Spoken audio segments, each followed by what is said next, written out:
اچانک مجھے احساس ہوا کہ میری آنکھیں بند ہوتی جا رہی ہیں۔ غالباً کھانے میں کوئی خوب آور دوا تھی، مگر یہ دوا ایسی تیز نہ تھی کہ آنن فانن مجھے اور جرت سنگھ کو لمبا لٹا دیتی۔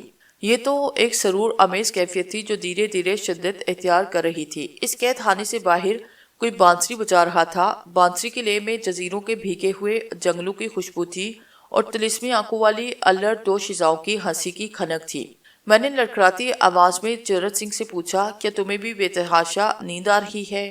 ہاں، آج کی رات بڑے مزے سے گزرے گی۔ کبھی تاری پی ہے تم نے؟ نہیں پینا، اسی لیے تمہیں پتہ نہیں چلا۔ دودھ میں پکا ہوا جو دلیا تم نے کھایا، اس میں تاری کا ست تھا۔ جرت سنگھ کی آواز مجھے کہیں بہت دور سے آتی محسوس ہو رہی تھی۔ میں سویا تو نہیں، پھر اگلے دن سہ پہر کے وقت اٹھا۔ طبیعت ہنسی حشاش پشاش محسوس ہو رہی تھی۔ کنپٹی سے اٹھنے والی ٹیسیں بھی اب کم تھی۔ ہماری کوٹری کے ساتھ ہی غسل خانہ بھی موجود تھا۔ یہاں مقامی طرز کی ایک پاجامہ نما پتلون اور بنیان لٹک رہی تھی۔ جرت سنگھ بولا، چل شہزادے، ذرا نہا دھو لے اور یہ کیچڑ میں لترا ہوا لباس اتار۔ لگتا ہے کہ کیچڑ کے تالاب میں نہاتا رہا ہے تو۔ جرت سنگھ خود بھی نہایا دھویا نظر آتا تھا۔ اس نے صاف ستھرے کپڑے پہنے تھے، لٹو کا جوڑا بنایا اور کوئی عطر وغیرہ بھی لگایا تھا۔ جرت سنگھ کے مشورے پر عمل کرتے ہوئے میں بھی نہانے کے لیے چلا گیا۔ نہا دھو کر صاف کپڑے پہنے تو خود کو کافی بہتر محسوس کرنے لگا۔ شیو کا سامان نہ تھا، اس لیے داڑھی تھوڑی تھوڑی بڑی تھی۔ جرت سنگھ نے مجھے تعریفی نظر سے دیکھا اور بولا، پتہ نہیں کیسے پھنس گیا ہے تو یہاں، تیرے تو ابھی کھیلنے کھالنے کے دن تھے۔ تم بھی ایسے بڈھے تو نہیں یار، ہم کو تو بس ایک جرت مار گئی۔ اس سے پہلے کہ میں اسے اس جرت کے بارے میں کچھ پوچھتا، ہماری کوٹری کا آہنی دروازہ حرکت میں آیا۔ ایک رائفل بردار پہرے دار نے ہمیں باہر آنے کا اشارہ کیا۔ میں نے پہلی بار ذرا غور سے دیکھا تو معلوم ہوا کہ ایک کلاس کی وہ ساری کوٹریاں خالی ہیں جہاں کل قیدی نظر آ رہے تھے۔ جو ہی ہم باہر نکلے، دو سین برنارڈ کتے ہمارے دائیں بائیں چلنے لگے۔ کتوں کی آنکھیں اور ان کی حرکات وغیرہ دیکھ کر عجیب سے خوف کا احساس ہوتا تھا۔ یوں لگتا تھا کہ یہ کتے جانوروں کی نظر سے نہیں، انسانوں کی نظر سے دیکھتے ہیں اور ہر بات کو بڑی گہرائی سے سمجھتے ہیں۔ قریباً 100-150 قدم چل کر ہم ایک ایسی جگہ پہنچے جہاں بہت سے لوگوں کا شور بنبناہٹ کی طرح سنائی دے رہا تھا۔ پھر ایک بڑے آہنی گیٹ کے سامنے پہنچ کر رک گئے۔ یہ کیا ہے؟ میں نے جرت سنگھ سے پوچھا۔ اسٹیڈیم، ویسا ہی اسٹیڈیم جیسے ہمارے چندی گڑھ اور تمہارے لاہور میں ہوتے ہیں۔ کیا ہو رہا ہے یہاں؟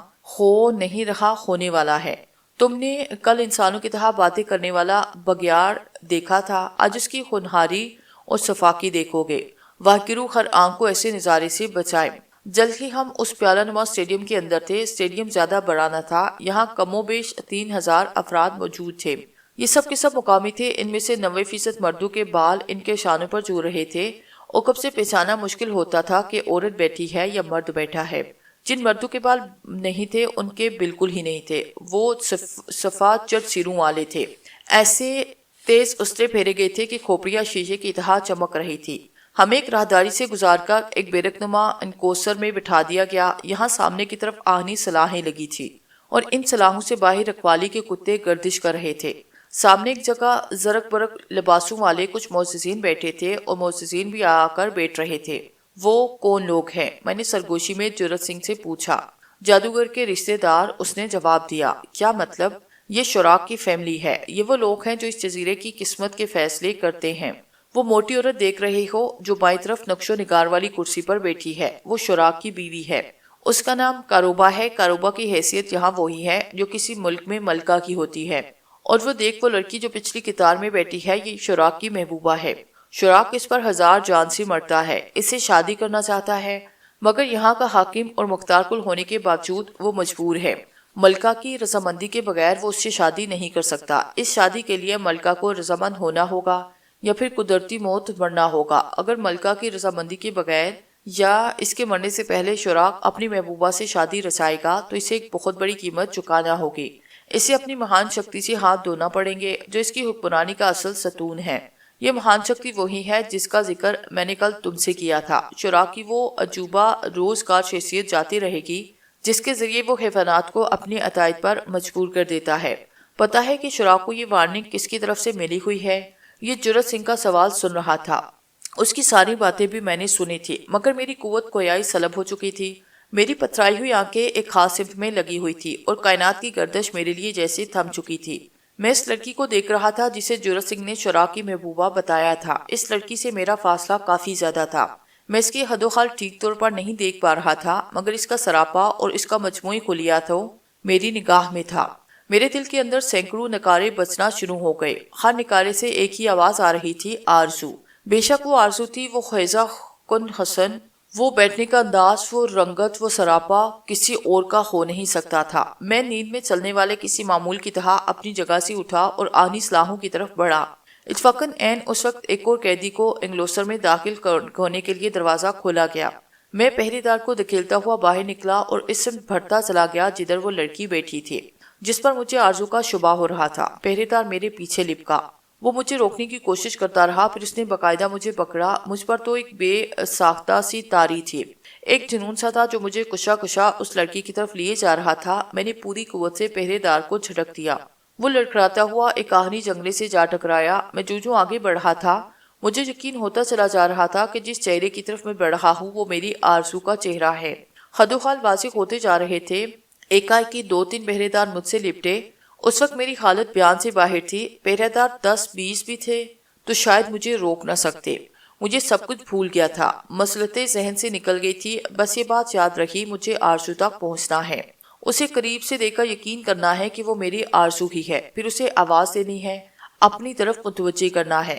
میں نے پہرے داروں کو جھٹکنا چاہا، وہ مجھ سے الجھ گئے۔ میں نے جنون کے عالم میں انہیں آڑے ہاتھوں لیا۔ ایک کا جبڑا ٹوٹ گیا، ایک سینہ پکڑ کر گرا اور ماہی بے آب کی طرح تڑپنے لگا۔ شاید مجھے گولی مارنے کا حکم نہیں تھا ورنہ وہ مجھے مار دیتے۔ اسٹیڈیم نما تماشا گاہ کی سیڑھیوں پر بیٹھے ہوئے سینکڑوں تماشائی کھڑے ہوئے اور اس الگ طرز کے تماشے کو دیکھ کر حیرت کرنے لگے۔ پہرے داروں کو جھٹک کر میں باکھڑا ہوا۔ میری نگاہ اب بھی منزل مقصود پر جمی ہوئی تھی اور وہاں وہ آرزو تھی، 100% آرزو۔ مجھے سوچنے کی فرصت نہیں تھی کہ وہ ایبٹ آباد کی اس خطرناک کھائی سے اس تماشا گاہ کی نشست سے کیسے پہنچی، نہ ہی اس حوالے سے بے شمار دیگر باتیں سوچنے کی فرصت تھی۔ میں صرف آرزو کو دیکھ رہا تھا اور آگے بڑھا تھا۔ پھر عالمی وحشت میں نے اسے پکارنا شروع کیا، آرزو۔ وہ ایک دم بری طرح چونکی، اس کے حسین چہرے پر دنیا جہاں کی حیرتیں سمٹ آئی۔ میں لوگوں کو پھلانگتا ہوا اس کی طرف بڑھتا چلا جایا۔ وہ اپنی جگہ سے کھڑی ہو گئی تھی اور سکتے کی کیفیت میں میری طرف دیکھ رہی تھی۔ اچانک رکھوالی کے خونخوار کتوں نے مجھے گھیرا۔ وہ تربیت یافتہ محافظوں کی طرح میری چاروں طرف کھڑے ہو گئے اور جیسے آنکھوں ہی آنکھوں میں مجھے وارننگ دے رہے تھے کہ میں نے ایک قدم بھی بڑھایا تو وہ مجھے چیر پھاڑ دیں گے۔ لیکن رک جانا اب میرے لیے ممکن نہیں تھا۔ میں آگے بڑھا، 2 کتے مجھ پر پل پڑے۔ میں نے ایک کو ٹانگ سے پکڑ کر گھمایا، دوسرے کی پسلیوں میں میرے پاؤں کی شدید ٹھوکر لگی۔ وہ چیختا ہوا تماشائیوں پر گرا اور انہیں بھی چیخنے پر مجبور کر دیا۔ ایک دم کہرام سے مچا، یکایک درجنوں پہرے دار مجھ سے لپٹ گئے۔ میرے سر پر کسی وزنی شے کی ضرب لگی اور میں آرزو سے تقریباً 30 قدم کی دوری پر لڑکھڑا کر گر گیا۔ مجھے ہر طرف سے دبوچ لیا گیا اور فرش پر اوندے منہ گرا کر میرے ہاتھ پشت پر بے رحمی سے باندھ دیے گئے۔ میں ابھی تک مچل رہا تھا، خود کو چھڑانے کی سعی کر رہا تھا۔ میری نگاہ نازک کومل آرزو پر تھی جسے بھاری بھرکم لباس پہنایا گیا تھا اور قسم قسم کے زیورات سے لاد دیا گیا تھا۔ وہ جیسی اس ناقابل برداشت بوجھ تلے دبی جا رہی تھی۔ میں نے اس کے چاند چہرے پر درد اور قرب کی بدلیاں دیکھی۔ میں نے محسوس کیا کہ وہ نارمل نظر آنے کی کوشش کر رہی ہے مگر نارمل رہ نہیں پا رہی۔ پہرے دار مجھے کھینچتے اور گھسیٹتے ہوئے واپس قیدیوں کے انکلوسر میں لے آئے۔ میرا نیا لباس پھٹ چکا تھا اور ناک منہ سے خون جاری تھا۔ تماشائی اٹھ اٹھ کر مجھے دیکھ رہے تھے، ان کی آنکھوں میں دلچسپی اور ہونٹوں پر مسکراہٹیں تھی۔ شاید وہ مجھے فاتر العقل سمجھ رہے تھے، ایک ایسا جنونی جو اپنے پنجرے سے نکل بھاگا تھا اور شاہی فیملی کے معزز اور اراکین کے سامنے جا کر وویلا شروع کر دیا تھا۔ پہرے داروں نے مجھے نظارہ گاہ کے اندر ایک کرسی کے ساتھ باندھ دیا اور زبردستی میرا منہ کھلوا کر اس میں کپڑا ٹھونس دیا۔ حالانکہ میں اب چیخنے چلانے کا کوئی ارادہ نہیں رکھتا تھا، میری سمجھ میں کچھ نہیں آ رہا تھا کہ میرے ساتھ یہ کیا ہو رہا ہے۔ کسی وقت تو لگتا تھا کہ میں اپنے خاص میں نہیں اور میرا تصور مجھے ڈراونے سائے دکھا رہا ہے۔ اب مجھے جس جگہ باندھا گیا تھا وہاں سے مجھے جزیرے کے معززین نظر آتے اور نہ ہی آرزو نظر آ رہی تھی۔ 5-10 منٹ اسی طرح گزرے، پھر اچانک وسیع تماشا گاہ میں لوگوں کی آوازوں سے ایک گونج سی پیدا ہوئی۔ میں نے یہ حیرت انگیز منظر دیکھا کہ تماشا گاہ میں موجود ہزاروں مرد و زن ایک ساتھ سجدے میں گر گئے۔ ایک سجے سجائے شاندار ہاتھی پر ایک شخص تماشا گاہ میں داخل ہوا۔ وہ شراک تھا، کسی بہت بڑے مہاراجہ کے انداز میں وہ لوگوں کے سامنے سے گزرا اور پھر ایک چمکدار سیڑھی کے ذریعے ہاتھی پر سے اتر گیا۔ اس کے اترنے کے بعد لوگوں نے سجدے سے سر اٹھایا۔ شراک کے ساتھ اس کا بھیڑیا بھی تھا۔ دونوں محافظوں کے جلوں میں پہلو بہ پہلو چلتے اپنے ٹھکانے پر پہنچ گئے۔ شراک اپنی زرد نگاہ نشست پر بیٹھا، اس کا پالتو بھیڑیا بڑی متانت سے اپنے آقا کے قدموں میں بیٹھ کر کتے کی طرح دم ہلانے لگا۔ یہ منظر مجھ سے کافی دور ہونے کے باوجود صاف دکھائی دے رہا تھا۔ جرت سنگھ ایک بار پھر میرے قریب آ بیٹھا۔ تم تو نرے سٹری ہو، یہ کیا کیا تم نے؟ تمہاری اس حرکت کی جانکاری شراک کو ضرور ہوگی اور وہ اس بدتمیزی پر تمہیں کتے سے چنے چبا دے گا۔ شاید وہ میری طرف سے جواب کا منتظر رہا، مگر پھر اسے یاد آیا کہ میرے منہ میں کپڑا ٹھسا ہے۔ وہ سرگوشی میں بولا، میں تمہارے منہ سے کپڑا نکال دیتا ہوں مگر اس شرط پر کہ تم پھر شور نہیں بچاؤ گے۔ میں نے سر ہلا کر اسے وعدہ کیا کہ شور نہیں بچاؤں گا۔ اس نے پہرے داروں کی نگاہ بچا کر میرے منہ میں ٹھسا ہوا کپڑا کھینچا۔ اب ہاتھ بھی کھول دے یار، میں نے کہا۔ میرا بیچا بھی ٹھیک ہے، بس اب چپ کے بیٹھا رہے۔ پھر ذرا توقف سے بولا، یہ تجھے ایک دم کیا ہو گیا تھا؟ کیا کوئی بیماری ہے تجھے؟ ہاں بیماری ہی سمجھ، بہت بڑی بیماری۔ تو جا کس طرف رہا تھا اور شاید تو کسی کا نام پکار رہا تھا، شاید ایسا ہوا ہوگا، لیکن یہ ایسی بیماری ہے جو کچھ میں نے کیا ہوتا ہے وہ بھول جاتا ہے۔ مجھے الو کا پٹھا مت سمجھ، مجھے لگتا ہے کہ تم نے کسی کو دیکھا اور اسے پہچان کر اس کی طرف بھاگ کھڑے ہوئے۔ تجھے وہم ہوا ہے جرت سنگھ، میں نے کراہتے ہوئے کہا۔ اسے پہلے کہ جرت سنگھ جواب میں کچھ کہتا، تماشا گاہ میں ہلچل نظر آئی۔ نہایت مخصر لباس میں کچھ مقامی لڑکیاں تماشا گاہ میں داخل ہوئی اور خیجان ہی رقص کرنے لگی۔ یہ رقص ٹیبلو کی طرف کا تھا۔ لڑکیوں کو مختلف چرندوں سے تشبیہ دی گئی، جیسی تشبیہ تھی ویسے ہی ماسک لڑکی کے چہرے پر تھا۔ کوئی ہرنی تھی، کوئی نیل گائے، کوئی بکری۔ یہ لڑکیاں ایک رائفل بردار شکاری سے بچنے کے لیے چھپتی پھرتی تھی۔ شکاری نے چن چن کر مارتا، زندہ رہ جانے والے جانور اپنے ساتھیوں کی موت پر آنسو بہاتے اور واویلا کرتے تھے۔ اس رقص کے بعد صدائے ہوئے جانوروں نے کچھ حیرت انگیز کرتب دکھائے۔ یہ مظاہرے دیکھنے کے قابل تھے، لیکن میرا ذہن تو کہیں اور بھٹک رہا تھا۔ صرف آنکھیں تھی جو میدان پر جمی ہوئی تھی۔ بدن کے ہر رگ ریشے میں ایک خوشبو مہک اٹھی تھی اور ایک ایسی آندھی چل رہی تھی جس نے ارد گرد سے بیگانہ کر دیا تھا۔ میری آرزو زندہ تھی، میں نے اسے دیکھا تھا، اس نے مجھے دیکھا تھا۔ ان دو حقیقتوں کے علاوہ باقی جو کچھ تھا بیکار تھا، محض افسانہ تھا۔ نہ جانے کیوں لمحوں میں میری آنکھوں کے سامنے وہی عید کارڈ گھومنے لگا جو ایبٹ آباد کی پولیس چوکی میں انسپیکٹر نے بطور الزام مجھے پڑھ کر سنایا تھا۔ یہ عید کارڈ میرے ساتھ آرزو کا غائبانہ اظہار محبت تھا۔ وہ باتیں جو شاید وہ زندگی بھر نہ کہہ سکتی، اس نے عید کارڈ میں لکھی تھی، اور یہ باتیں کہاں کہاں سے ہوتی بالآخر مجھ تک پہنچ گئی تھی۔ عید کارڈ کی تحریر کا علم ہونے کے بعد میرے اندر جو یادگار جوش و جذبہ انگڑائی لے کر بیدار ہوا، آج پھر بیدار ہو رہا تھا۔ ایک عجیب سی سرشاری تھی، آرزو کی خاطر ہر مشکل سے ٹکرانے اور ہر قیامت کو جھیلنے کی امنگ تھی۔ ان سب باتوں کے ساتھ ساتھ ذہن میں ایک عجیب سا خیال بھی پیدا ہوا۔ نہ جانے کی مجھے احساس ہو رہا تھا کہ کاشف جو اب تک ہمیں جگہ جگہ سیاحت کے لیے پھرتا رہا ہے، جو سب کسی مقصد کے تحت تھا، وہ ہمیں جزیرہ گھما رہا تھا، اور اسی جزیرہ گروی کے دوران ہم اس جزیرے پر آ پہنچے۔ یوں محسوس ہوتا تھا کہ آج کئی ماہ کے بعد آرزو سے ہونے والی میری یہ حیرت انگیز ملاقات اتفاقیہ نہیں ہے، اس کے پیچھے کوئی پلاننگ تھی، اور اگر واقعی پلاننگ تھی تو پھر اس پلاننگ کا ماسٹر مائنڈ کاشف ہو سکتا تھا۔ میرے سامنے تماشا گاہ کے اندر مختلف کھیل تماشے ہو رہے تھے، لیکن میرا ذہن کئی خیالوں میں جکڑا ہوا تھا۔ ایک کھلبری سی تھی جو پورے بدن میں پھیلی ہوئی تھی۔ تماشا گاہ میں پہلوانوں کے مقابلے ہوئے، پھر بلٹ باؤنڈز کتوں اور ریچھ کی لڑائی ہوئی، اس کے بعد چھوٹے کتوں کی ریس ہوئی جس میں شرط بازوں نے بڑھ چڑھ کر شرطیں لگائی۔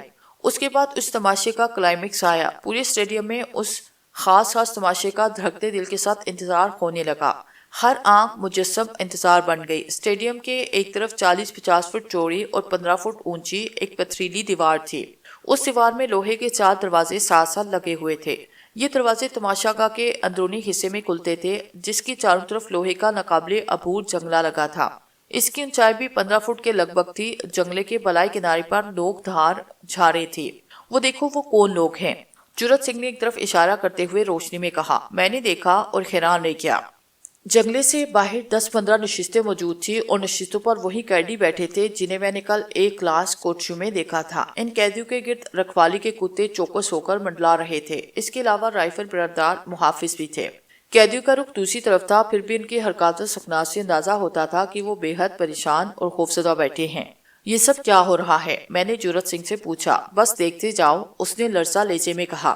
یہ سامنے دیوار میں 4 دروازے کیسے ہیں؟ یہ سانپ اور سیڑھی کا کھیل ہے۔ وہ پرانی کہانی تو پڑھی ہوگی تم نے، جس میں قیدی کو 2 دروازوں میں سے ایک دروازہ کھولنا ہوتا تھا۔ ایک دروازے کے پیچھے سندر ناری ہوتی، دوسرے کے پیچھے آدمخور شیر۔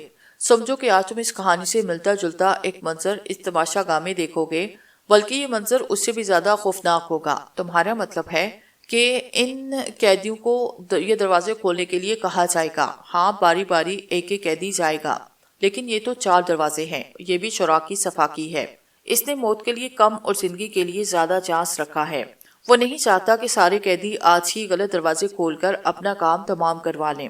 وہ انہیں کئی ماہ تک زندگی اور موت کے درمیان لٹکائے رکھے گا۔ زندگی ان بدقسمتوں میں سے شاید ایک آدھ کے حصے میں ہی آئے گی۔ میں کچھ سمجھ نہیں پا رہا، میں نے کہا۔ جرت سنگھ نے سرگوشیاں جاری رکھتے ہوئے بتایا، جو کہانی ہم تم پڑھتے رہے اس میں 2 دروازے تھے۔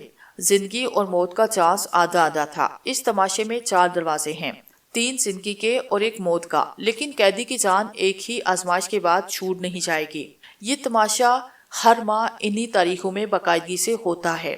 قیدی کو کم از کم 4 بار اس آزمائش میں حصہ لینا ہوتا ہے۔ اس کا مطلب ہے کہ وہ پورے 4 ماہ تک موت اور زندگی کے درمیان لٹکتا رہتا ہے۔ یہ کیسی کڑی سزا ہے جس کا ہم تصور بھی نہیں کر سکتے۔ پچھلے 8 ماہ کی قید کے دوران میں 7 مرتبہ یہ تماشا دیکھ سکا ہوں، اور ہر مرتبہ مجھے دل کا دورہ پڑتے پڑتے رہا ہے۔ میں سخت تعجب کے عالم میں جرت سنگھ کے انکشاف سن رہا تھا۔ 1-2 پہرے داروں نے دیکھ لیا تھا کہ میرے منہ سے کپڑا نکل گیا ہے اور میں باتیں کر رہا ہوں، لیکن اب چونکہ میں شور نہیں مچا رہا تھا، اس لیے انہوں نے مجھے نظر انداز کیا اور سنسنی خیز تماشے کی طرف متوجہ رہے۔ میں نے جرت سنگھ سے کہا، تمہارے کہنے کا مطلب یہ ہے کہ ان 4 دروازوں میں سے ایک کے پیچھے کوئی درندہ ہے؟ درندہ نہیں ہے، ایک معصوم سا جانور ہے۔ معصوم سا جانور؟ یہی تو سب سے حیرت انگیز بات ہے۔ ان دروازوں میں سے جو دروازہ موت کا ہے اس کے پیچھے کوئی درندہ نہیں ہے، ایک بارہ سنگا ہے۔ تمہیں پتہ ہی ہے کہ بارہ سنگا ایک بے ضرر جانور ہے۔ تمہارے کہنے کا مطلب یہ ہے کہ وہ بارہ سنگا قیدی کو ہلاک کرے گا؟ ہلاک نہیں کرے گا، اس کے چیتھرے اڑا دے گا، اس کی شہرک چبا ڈالے گا۔ آدم شیر کسی درندگی سے اس کا لہو پی جائے گا۔ مجھے جرت سنگھ کی ذہنی صحت پر شبہ ہونے لگا۔ تم نے کچھ پی تو نہیں رکھا؟ میں نے پوچھا۔ وہ مسکرایا۔ تھوڑی دیر بعد تمہیں خود پر بھی شبہ ہوگا کہ تم نے کچھ پی تو نہیں رکھا۔ کیا وہ کوئی خاص بارہ سنگا ہے؟ نہیں، عام ہے، اور وہ ایک نہیں ہے۔ اس جیسے کئی ہیں جو شراک نے اسی مقصد کے لیے تیار کر رکھے ہیں۔ شراک چاہتا تو کسی بھی درندے سے کام لے سکتا تھا، مگر پھر اسے شراک کون کہتا؟ وہ جانوروں کو اپنی منشا کے مطابق چلاتا ہے اور کبھی کبھی جانوروں کو ان کی فطرت کے الٹ چلا کر دکھا دیتا ہے۔ یہ ممکن ہے کہ وہ ایک شیر کو گھاس کھانے پر مجبور کر دے اور ایک ہرن کو آدم خور بنا ڈالے۔ میں جانتا ہوں کہ تم وشواس نہیں کر پا رہے، ابھی تم اس کا مظاہرہ اپنی آنکھوں سے دیکھو گے۔ کچھ دیر کے بعد یہ عجیب و غریب اور لرزہ حس مناظر شروع ہو گئے۔ میرے دل و دماغ میں آرزو کے حالات نے تہلکہ مچا رکھا تھا۔ اس کے باوجود کچھ لمحے کے لیے اس مظاہرے نے میری توجہ اپنی جانب کھینچ لی۔ قیدیوں میں سے ایک تھائی نوجوان کو میدان میں داخل کیا گیا۔ تھائی نوجوان کا زردی مائل رنگ بھی بالکل ہی خلدی نظر آنے لگا۔ وہ لڑکھڑاتے قدموں سے 4 آہنی دروازوں کے سامنے جا کھڑا ہوا۔ ایک مقامی شخص نے تھائی نوجوان سے کہا کہ وہ آگے بڑھ کر اپنی قسمت کا ایک دروازہ کھول لیں۔ ایک نکارہ بڑی گونجدار آواز میں بج رہا تھا اور اس کی لے کے ساتھ ہی تماشائیوں کے دل دھڑک رہے تھے۔ جرت سنگھ نے میرے کان میں سرگوشی کرتے ہوئے بتایا، یہ تھائی لڑکا ایک بار آزمائش سے گزر چکا ہے، 3 بار مزید گزر گیا تو اس کی زندگی بچ سکتی ہے۔ تھائی نوجوان چند لمحے تذبذب کے عالم میں دروازوں کو دیکھتا رہا، پھر اس نے آگے بڑھ کر ایک دروازہ کھولا۔ اندر تاریکی تھی۔ چند لمحے بعد اندر سے ایک شخص دوڑتا ہوا برآمد ہوا۔ اس نے زرق برق لباس پہن رکھا تھا، اس کے سر پر پگڑی تھی اور ہاتھ میں چمکدار کپڑے کی تھیلی تھی۔ اس نے تھیلی نوجوان کے حوالے کی۔ نوجوان گھٹنوں کے بل گرا اور اپنے انداز میں اپنے خدا کا شکر ادا کرنے لگا۔ جرت سنگھ، اس کا مطلب کیا ہے؟ میں نے سرگوشی کی۔ وہ بولا، لڑکے کی جان ایک بار پھر بچ گئی۔ یہ سونے چاندی کے سکوں کی تھیلی ہے۔ ڈالروں میں اس کی قدر و قیمت 1,00,000-1.5 سے کم نہ ہوگی۔ یہ اب اس لڑکے کی ملکیت ہے۔ اگر یہ باقی 2 آزمائشوں میں بھی زندہ رہ گیا تو پھر یہ اپنے اس مال کو جس طرح چاہے استعمال کر سکتا ہے۔ دوسری صورت میں یہ سونا چاندی جزیرے کے انتظامیہ کے پاس واپس چلا جائے گا۔ باقی کے دروازوں کے پیچھے کیا ہے، یہ ذرا سسپنس ہی رہنے دو۔ تمہیں بتایا ہے نا کہ 3 دروازوں کے پیچھے انعامات کی صورت میں زندگی ہے اور ایک دروازے کے پیچھے سزا کی صورت میں موت۔ تماشائی بے پناہ دلچسپی سے زندگی اور موت کا یہ کھیل کھیل رہے تھے۔ 1 ماہ کے لیے سے، لیکن تھائی نوجوان کو زندگی کی ضمانت مل گئی تھی۔ وہ بہت خوش نظر آتا تھا۔ انسان بھی اپنی فطرت میں کتنا سادہ ہے، اس کے لیے غم اور خوشی کا معیار اس کی اندرونی کیفیت کے مطابق ہوتا ہے۔ کبھی کبھی جب موت صرف 1 ماہ کے لیے ٹل جاتی ہے تو اس کا چہرہ خوشی سے گلنار ہو جاتا ہے۔ تھائی نوجوان کے بعد ایک درمیانی عمر کا تامل باشندہ جو غالباً سری لنکا کا شہری تھا اس کٹھن آزمائش سے گزرنے کے لیے میدان میں داخل ہوا۔ وہ تھر تھر کانپ رہا تھا۔ وہ دروازوں کی طرف بڑھا اور پھر خوفزدہ ہو کر پیچھے ہٹ آیا۔ اس کا رنگ بالکل مردے کی طرح ہو گیا تھا۔ وہ لہیم شہیم شب کی طرف گھوما۔ اس کی حرکات و سکنات سے اندازہ ہو رہا تھا کہ وہ رو رہا ہے اور پہرے دار کی منت سماجت کر رہا ہے۔ پہرے دار بار بار نفی میں سر ہلا رہا تھا اور آہنی دروازوں کی طرف اشارہ کر رہا تھا۔ مطلب یقیناً یہی تھا کہ اس کی بات مانی نہیں جا سکتی، اسے ہر صورت ایک دروازہ کھولنا پڑے گا۔ کچھ دیر تک تامل قیدی اور پہرے دار میں کشمکش رہی، پھر قیدی نے بے بسی سے دروازوں کی طرف قدم بڑھائے۔ چند لمحے تذبذب میں رہنے کے بعد اس نے ایک دروازہ کھولا اور ڈرے ہوئے انداز میں پیچھے ہٹ گیا۔ اس دروازے کے اندر سے بھی زرق برق لباس والا ایک شخص دوڑتا ہوا باہر آیا۔ اس کے ہاتھ میں ایک ٹرے تھی جس میں سیب رکھے تھے۔ زرق برق لباس والے نے ٹرے قیدی کے ہاتھ میں تھمائی۔ وہ غالباً خوشی کے عالم میں رونے لگا۔ جرت سنگھ نے کہا، یہ شخص یہاں ایک ماں کے لیے بے چین من پسند خوراک کا مستحق ٹھہرا ہے۔ جو بھوجن یہاں اہم ترین لوگوں کو ملتا ہے وہ اس قیدی کو بھی ملے گا۔ اس کے علاوہ ایک ماں کے لیے کھانے کی جو فرمائش بھی کرے گا وہ پوری کرنے کی کوشش کی جائے گی۔ سیبو کا کیا مطلب ہے؟ میں نے پوچھا۔ سیب دراصل یہاں اچھے کھانے کی نشانی کے طور پر استعمال ہوتے ہیں۔ مجھے یاد آیا کہ ایک کلاس کی کوٹشیوں میں کچھ قیدیوں کو شاہانہ کھانا دیا جا رہا تھا۔ یقیناً وہ اس آزمائش کے انعام یافتہ لوگ تھے۔ تامل قیدی خوشی خوشی باہر چلا گیا تو ایک اور تامل قیدی اندر داخل ہوا۔ یہ کچھ فربا تھا اور ناک بھی کافی چپٹی لگتی تھی۔ اس کی عمر بمشکل 24-25 سال رہی ہوگی۔ وہ قدرے باعتماد نظر آتا تھا۔ اس نے دروازوں کے قریب پہنچ کر ذرا توقف کیا، چند گہرے سانس لیے اور پھر ایک دروازہ کھول دیا۔ نیچے کے انتظار میں لوگوں نے اپنے سانس روک لیے۔ تاریکی میں سے حرکت نظر آئی۔ سب چمکیلے لباس والی ایک خوبرو لڑکی برآمد ہوئی اور اس نے بڑی ادا سے آگے بڑھ کر اپنے ہاتھ بے ڈول تامل کے ہاتھ میں دے دیے۔ تامل کا چہرہ خون کے دباؤ سے اور بھی سیاہ نظر آنے لگا۔ خوبرو سرخ و سفید لڑکی کا تامل کے ساتھ کوئی جوڑ نہ تھا۔ بہرحال کچھ بھی تھا، وہ اب ایک خاصی مدت کے لیے لڑکی کا مالک اور مختار تھا۔ حاضرین نے شور مچا کر تالیاں بجا کر اس تماشے میں اپنی دلچسپی کا اظہار کیا۔ تامل نوجوان سروقت لڑکی کے ساتھ تماشا گاہ سے باہر چلا گیا۔ اب میری سمجھ میں یہ بات اچھی طرح آ رہی تھی کہ کل مجھے قید خانے کی کوٹری میں کچھ قیدیوں کے ساتھ لڑکیاں کیوں نظر آئی تھی۔ اب مجھے ٹھیک سے یاد نہیں آ رہا تھا، غالباً 2 یا 3 قیدیوں کے ساتھ میں نے لڑکیاں دیکھی تھی۔ اگلا قیدی شکل و صورت سے جنوبی بھارت کا باشندہ لگتا تھا۔ اس نے بھی بڑی مشکل سے اپنی باری بھگتائی۔ اس کے چہرے پر پسینے کی چمک بہت فاصلے سے بھی دیکھی جا سکتی تھی۔ بہت تذبذب اور سسپنس کے بعد اس نے جو دروازہ کھولا اس میں سے زرق برق لباس والا ایک خادم برآمد ہوا۔ چمکدار کپڑے والی چھوٹی سی تھیلی اس کے ہاتھ میں تھی۔ سونے اور چاندی کے سکوں کی یہ تھیلی قیدی کے حوالے کر دی گئی۔ مزہ آ رہا ہے اس تماشے کا؟ جرت سنگھ نے پوچھا۔ خدا غرق کرے ان لوگوں کو، بندے کو زندگی اور موت کے درمیان لٹکا دیتے ہیں۔ کچھ بھی ہے پیارے، لیکن اب مجھے بھی اس کھیل میں تھوڑی دلچسپی محسوس ہونے لگی ہے۔ اگر واحد گرو کی کرپا سے میں یہاں سے زندہ بچ کر نکل گیا تو ایک زبردست فلم کی کہانی لکھوں گا اس واقعے پر۔ اب اگلے قیدی کو بھیجنے کی تیاری ہو رہی تھی۔ اس کھیل کے سارے قواعد میری سمجھ میں آ چکے تھے۔ ان 4 دروازوں کے پیچھے کچھ فاصلے پر 4 کمرے موجود تھے۔ کمروں یا کوٹروں میں جو کچھ بھی موجود تھا اس کی جگہ ہر بار تبدیل کر دی جاتی۔ اب نیا قیدی اپنی قسمت آزمانے کے لیے دروازہ کھولتا تو اسے کچھ خبر نہ ہوتی اس مرتبہ اس دروازے کے حکم میں کیا ہے۔ اگلا قیدی میدان میں داخل ہوا۔ وہ ایک نوجوان جاپانی تھا۔ سر کے بال چھوٹے چھوٹے تھے۔ اس نے نیکر اور شرٹ پہن رکھی تھی۔ وہ بھی خاصا گھبرایا ہوا تھا۔ جرت سنگھ نے کہا، دیکھیں اس لڑکے کی قسمت زور مارتی ہے کہ نہیں۔ یہ 2 آزمائشوں سے اب گزر چکا ہے، آج اس کی تیسری آزمائش ہے۔ جاپانی نوجوان نروس بریک ڈاؤن کا شکار نظر آتا تھا۔ وہ بار بار انگلی کی مدد سے اپنے پیشانے سے پسینہ پونچھتا اور رحم طلب نظروں سے ان نشستوں کی طرف دیکھنے لگتا جو شراک اپنی معزز فیملی کے ساتھ بیٹھا یہ ہولناک منظر دیکھ رہا تھا۔ اب بہت سے تماشائی راستے کی سینوں پر کھڑے ہو گئے، لہٰذا شراک اور اس کی معزز فیملی مجھے نظر آ رہی تھی اور نہ ہی وہ چہرہ نظر آ رہا تھا جس نے تھوڑی دیر پہلے میرے دل و دماغ کو نئے طوفان کے حوالے کر دیا تھا۔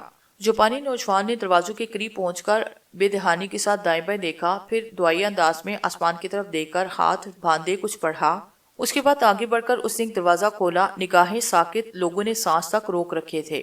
تاریکی میں حرکت پیدا ہوئی اور باراسنگا نکل کر باہر آیا۔ اس کا رنگ سیاہی مائل تھا، سینہ آگے کو نکلا ہوا تھا۔ وہ مضبوط اور چربیلے جسم کا مالک تھا۔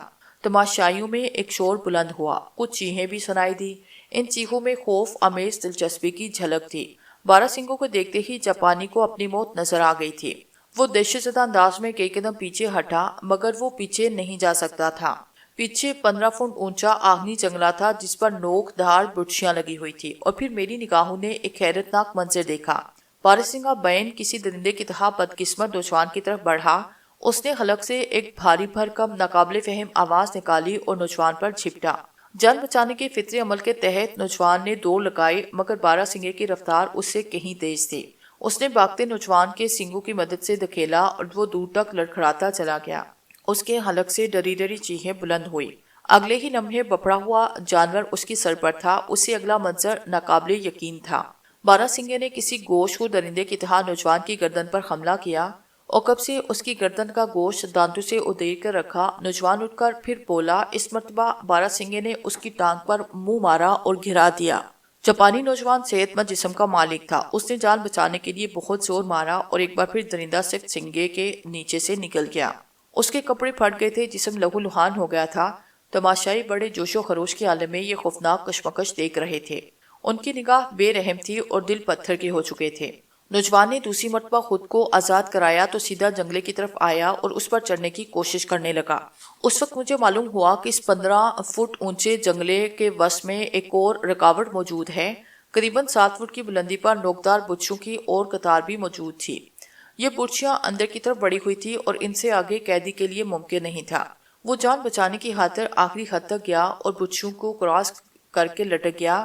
اس کی ٹانگیں بھی سمٹ کر اوپر چلی گئی۔ وہ مضحکہ خیز انداز ہموار برچھوں کے ساتھ جو رہا تھا اور رحم کے لیے چیخ رہا تھا، لیکن نکار خانے میں آواز سننے والا کون تھا؟ نوجوان کی بلندی اتنی ہرگز نہ تھی کہ وہ درندہ صرف باراسنگھے کے جبڑے کی ضد سے نکل جاتا۔ خونی جانور نے نوجوان کے پشت پر دانت گاڑے اور غیر معمولی جسمانی قوت کا مظاہرہ کرتے ہوئے اسے زمین پر لاٹ پٹکا۔ اس سے آگے کا منظر دیکھنے کے لیے فولاد کا دل درکار تھا۔ خونی جانور نے خلق سے عجیب و غریب آوازیں نکالتے ہوئے نوجوان پر پے در پے حملے کیے اور اسے چیر پھاڑ کر رکھ دیا۔ وہ اپنے پاؤں کے پنجوں کو اس طرح استعمال کر رہا تھا اور اس کے دانت رگ پٹھوں کو ادھیڑتے چلے جا رہے تھے۔ 1-2 منٹ کے اندر نوجوان تڑپ تھڑک کر ساکت ہو گیا اور خاک و خون میں لترا ہوا اس کا جسم پھٹے پرانے کپڑے کی طرح نظر آنے لگا۔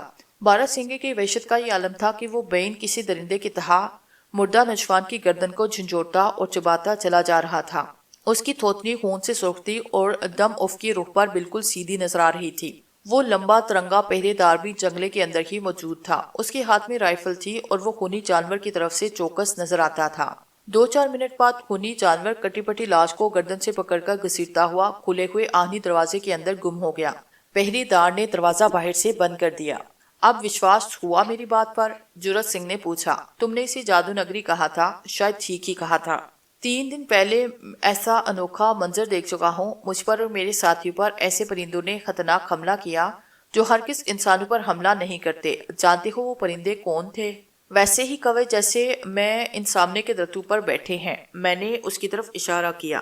یہاں تم اس سے بھی انوکھے مناظر دیکھ سکتے ہو۔ جرت سنگھ نے سر ہلایا۔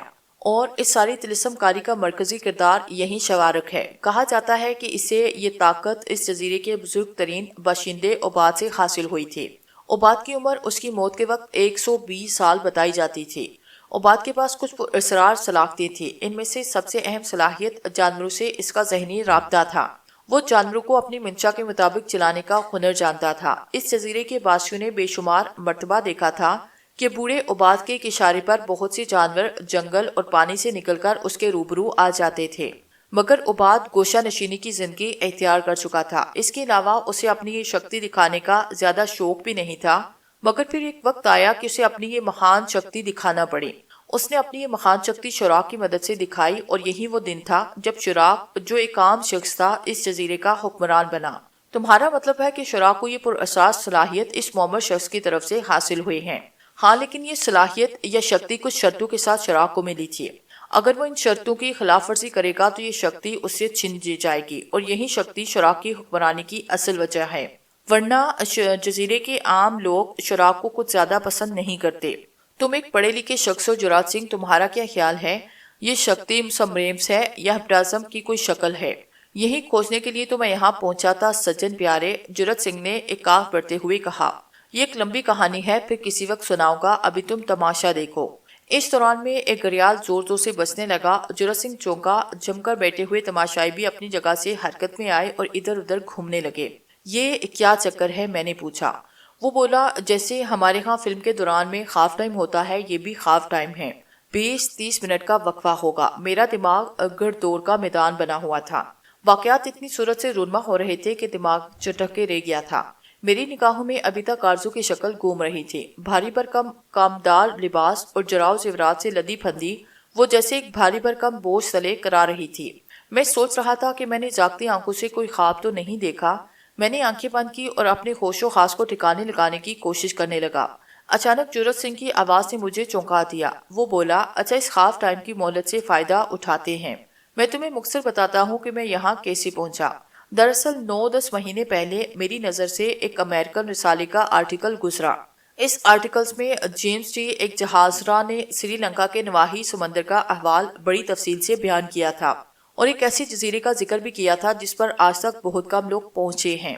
اس جزیرے کو جیمز نے ایکس-4 کا نام دیا اور بتایا کہ اس نہایت دشوار گزار اور الگ تھلگ جزیرے میں کچھ ایسے لوگ آباد ہیں جو باہر کی دنیا سے بالکل کٹے ہوئے ہیں۔ چونکہ وہ ایک سنسان سمندر میں رہتے ہیں، اس لیے بہت کم لوگوں کا اس جزیرے تک جانا ہوتا ہے۔ کچھ لانچوں اور کشتیوں وغیرہ کے غائب ہو جانے کے بعد اس سارے سمندر کو منحوس اور خطرناک قرار دیا جانے لگا ہے، لہٰذا لوگ اس طرف رخ ہی نہیں کرتے۔ اپنے اس آرٹیکل میں جیمز نے ایک 30 سال پرانی ڈائری کا حوالہ بھی دیا تھا۔ یہ ڈائری 30-32 سال پہلے ایک راہ بھٹکے ہوئے سٹیمر کو سمندر سے ملی تھی۔ اس ڈائری کے ساتھ کچھ دیگر کاغذات بھی تھے۔ یہ سب کچھ پولیتھین کے دہرے لفافے میں بند تھے اور نہ جانے سمندر میں کہاں سے تیرتا ہوا آیا تھا۔ اس ڈائری کا تعلق ایک موہم جو سے تھا۔ اس موہم جو نے بتایا کہ وہ ایک ایسے جزیرے پر قائد ہے جہاں بالو والے نہایت بدبودار اور شفاق لوگ رہتے ہیں۔ وہ اپنے آپ کو بھوگال قرار دیتے ہیں۔ مقامی زبان میں بھوگال کا مطلب انوکھا ہوتا ہے۔ ان لوگوں پر ایک ایسا شخص حکومت کرتا ہے جو کہ ہیپٹرس کا ماہر ہے۔ اس شخص کی صلاحیت بہت خاص قسم کی ہے۔ وہ انسانوں کو نہیں، جانوروں کو اپنا معمول بناتا ہے۔ جانور غیر مشروط طور پر اس کی اطاعت کرتے ہیں، اس کے لیے خود کو بلا دریغ قربان کر دیتے ہیں۔ اس جزیرے کی حفاظت بھی جانور کرتے ہیں۔ جو بدقسمت ایک مرتبہ اس جزیرے پر آ جاتا ہے، پھر اس کے لیے زندہ سلامت نکلنا ممکن نہیں ہوتا۔ جو فرار ہونے کی کوشش کرتا ہے وہ جزیرے پر ہی خونخوار کتوں یا بھیڑوں کے ہاتھوں مارا جاتا ہے، یا نواحی سمندر میں کوئی آبی جانور اس کی زندگی کا خاتمہ کر دیتا ہے۔